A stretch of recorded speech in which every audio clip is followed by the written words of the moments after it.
Hi everyone, this is Sajid Amit and welcome to another video from the Amplify Audiophile show. So I have not dropped videos in a little while, and that's because some of you might know I have been suffering with back pain, lumbar pain, etc. But now I'm better, and yeah, I've also been traveling, which means I've also gotten to listen to a lot of different headphones. So I'll be dropping lots of reviews in the next few weeks. I also have headphones coming in, so I just wanted to give you a sense of my pipeline, and in this video also talk a little bit about the Sennheiser HD800. And I'll explain also why I'm talking about the Sennheiser HD800, which is somewhat of an old headphone. But with regard to upcoming reviews, so I have the LCD5 incoming. I bought it with my own money. It's going to come in sometime next month. I have bought the Stellia, so of course I'll be dropping reviews of the Stellia in comparison with other headphones I have or have listened to in the past. I have the SR009S, the Stax headphone incoming, which is going to reach me I think this week. So expect reviews for the Stax and comparisons between the Stax and the Susvara and the RAL SR1A, etc.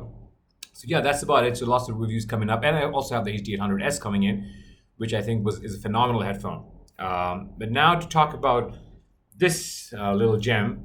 Well, it's not little; it's a pretty large-looking headphone. It's not as large when you wear it, though. But that said, the reason why I want to do a review of this, and I have other sort of comparable headphones here, the Arya, for instance, which obviously comes at a higher price point. But the Arya is often compared to the HD800S, which is its bigger brother, its upgraded version. So the reason I want to compare this and talk about this is that we had this wonderful meet in India in Gurgaon, which is sort of right near New Delhi or part of New Delhi, as a matter of fact, at the Sennheiser office. A beautiful office, great hospitality from Sennheiser. Big shout out to Abhinav Kashyap, who is the country manager for Sennheiser in India, and he did a wonderful job of arranging a meet. So what that means is I got to listen to a lot of Sennheiser headphones all over again. One headphone that I listened to for the first time was the HE1, so I'll be dropping a review of that as well, or maybe just brief impressions, and I'll have written notes as well on my impressions if you want to follow. I'll drop that link in the description box of this video, and that is going to go on my Amplify thread on HeadFi. But that said, so I got to re-listen to the HD800S, the HD820, their amps, the IE900. Great experiences all around. I have to say, Sennheiser does mid-range really well. I mean, all across the board, whether it's 650 or 600 or the 800 or the 800S. So that made me wonder because having now listened to the Susvaras, the SR1A, and of course my favorite, which is these guys, having listened to all these high-end headphones, considered the best headphones on the planet, I just wondered how the 800S would fare. And I was just, honestly speaking, very, very surprised because I feel like I now appreciate the 800S more than I did before I listened to these flagship headphones because the 800S gets so close to, let's say, Susvara or Aral. So don't get me wrong, the 800S is not technically as great as the RAL, for instance, in many ways. The RAL is more resolving. The SR1A, it can stage wider also if you open up the flaps of the RAL. But that said, a headphone like this, and of course this is not the 800, but I think it's very, very close. Technically, it's almost the same, but tuning wise, there are differences, of course. So the reason why this or its bigger brother are so compelling, I think, is because I don't need to be changed to my desk to massive amps to drive this. I can actually sit on my recliner back there and listen to this off my DAB. So I have a Khan Alpha DAB, which is a powerful DAB, a break, as one might, as people have called it. But so in any case, I can run this off my DAB. I can walk around the house with this. So I think that's the reason why this deserves a very special mention and a review, I think. And this in particular because now if you consider secondhand prices, if the secondhand market is an option for you, which it should be, because you get great stuff cheap, I think you'll find that this is an incredible value proposition, perhaps the most high value headphone on the planet. You can pick this up for I think around $700, which is ridiculous because I think this will give you, in my mind, 80% of the performance, if not higher, of a properly amped Susvara. And some people might even argue that this gives you 90% of the performance of a Susvara. And some people will even argue that this will beat the Susvara in some ways. And I think that's true. So this is not a review in a very sequential order, of course, but I do think that it bears mention that this beats the Susvara in soundstage. This has a lot to do with how the drivers are angled in the construction of this headphone. But whatever the reason is, what you will experience is a very true to life sense of stage because in addition to the stage, the separation of the in this headphone, the space around instruments, and how beautifully separate all the pieces of a musical performance will sound to you is just phenomenal.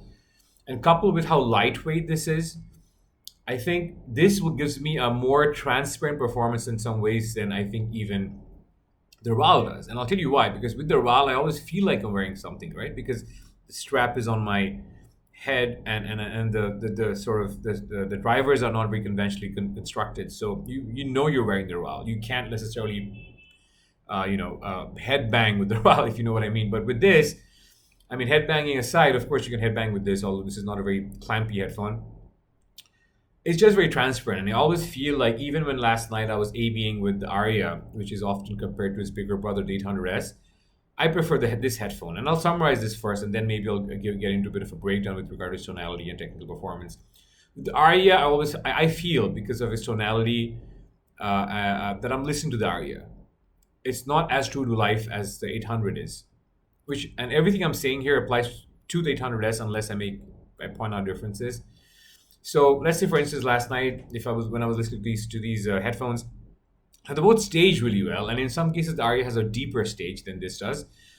But this, in addition to having a wider stage, I just felt there was more space around instruments, and the voicing was so lifelike. The mid range on even the 800 is lifelike. People have complained that the 800 is bright, and maybe I'm not bright sensitive, but I don't find this particularly bright, and this is not modded. The 800S, of course, is not bright at all to my ears. Maybe I've been spoiled by brighter headphones like the SR1A, or just by sort of consuming the amount of detail that I have from the SR1A and the TC.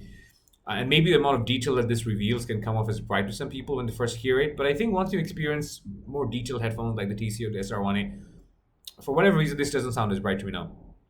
This still does.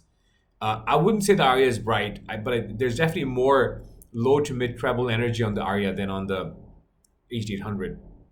And I think the timbre is very noticeably different. The Sennheiser headphones have great timbre, guys. Like, with the exception of HE1, which I don't think has great timbre. I think it's a very definitive ESTAT timbre on the HE1. If you look at the 600, 650, and now the 800 and the 800S, the timbre is, I think, amazing. I think it just, for whatever reason, it sounds very true to life. And the mid-range in particular, the clarity because of the treble, this has clarity as well. But for whatever reason, I just feel like this is more natural sounding to me. Tonality comparisons-wise, the Arya has a little more bass. It's noticeably more bass. The Arya bass is flat and it's well extended. This will not punch in the sub bass as hard as the Arya, of course. However, the overall sense of macro dynamics, and I want to talk about macro dynamics at the same time as talk about the bass, because I think that's important, because I think that's how people receive bass. The overall sense of macro dynamics, I think, is greater here. So this is a slightly more tactile presentation. So all of this has more bass. This is a softer presentation. And people who own Susvara will know what I mean. Susvara has, as a matter of fact, very nice bass energy, but the Susvara doesn't sound very tactile. It doesn't sound very slammy and high impact. Arya is sort of, is obviously built from the same cloth. So although this has slightly more bass than even perhaps Susvaras do, it doesn't sound tactile as tactile as this does. But that's not to say that either of these headphones are very tactile sounding, because when I say tactile sounding, I'm talking about headphones like the TC or the LCD4 and the HE6 and such. To talk about the mid-range tonality, I talked about this already. The mid-range detail retrieval, I think, is greater on the HD800. And overall, I do think the detail retrieval is greater on the HD800. It's noticeable, I think. So this, to me, does sound like a higher-end headphone, honestly, than the Arya does. And like this this comes at half the price, right? So, which is the reason why I wanted to talk about this headphone. So yeah, and then finally, if you want to talk about the treble performance, the treble here is slightly brighter, I think, because of the mid to low treble energy. But this, I think, is more manageable to my ears. And finally, to talk about the other aspects of technical performance, because I've covered macro dynamics and detail already, and timbre I've also talked about. In terms of soundstage and imaging, just to sort of round this out and talk about the soundstage masters again. The soundstage here is just phenomenal. I just love this. I just can't have enough of this. If you haven't heard the 800 or the 800S, you owe yourself a listen.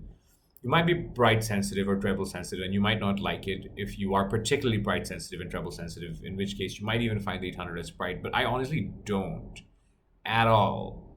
So you might want to check out 800S if you haven't, and if you're not bright sensitive, and if you want to save some money and get a top of the line headphone. The staging is just amazing. The separation is amazing. The image is amazing. Yes, it doesn't layer, or it's not as deep a projection of stage, but I don't miss it. I just don't miss it. This Visvar has a very deep stage. It doesn't have a wide stage, but I prefer the staging here. Uh, it's just what it is, guys. And honestly speaking, this has aftermarket pads, stick only pads, and it's a bit of an old set with this headband wearing off. But at this sort of price point, you owe yourself a listen to the 800 or the 800S. They have great resale value in the secondhand market, so you can always sell it if you don't like it. I just want to give a shout out to Sennheiser and the 800 and the Legend. And I've also talked about the videos that are incoming. So stay subscribed if you are, and subscribe if you're not. And if you like the video, give me a thumbs up. I love chatting with all of you guys. I really appreciated that during this long hiatus, in which time I have not dropped with you. A lot of you reached out to me and asked about my health. Reached out to me on Facebook Messenger, which I loved. I'm very active on Facebook, and also on HeadFi's Facebook group. So I thought that was wonderful, and I love engaging you guys. So feel free to drop comments as well on YouTube, and I hope to chat with you more. I hope this was helpful. Thank you. Stay safe.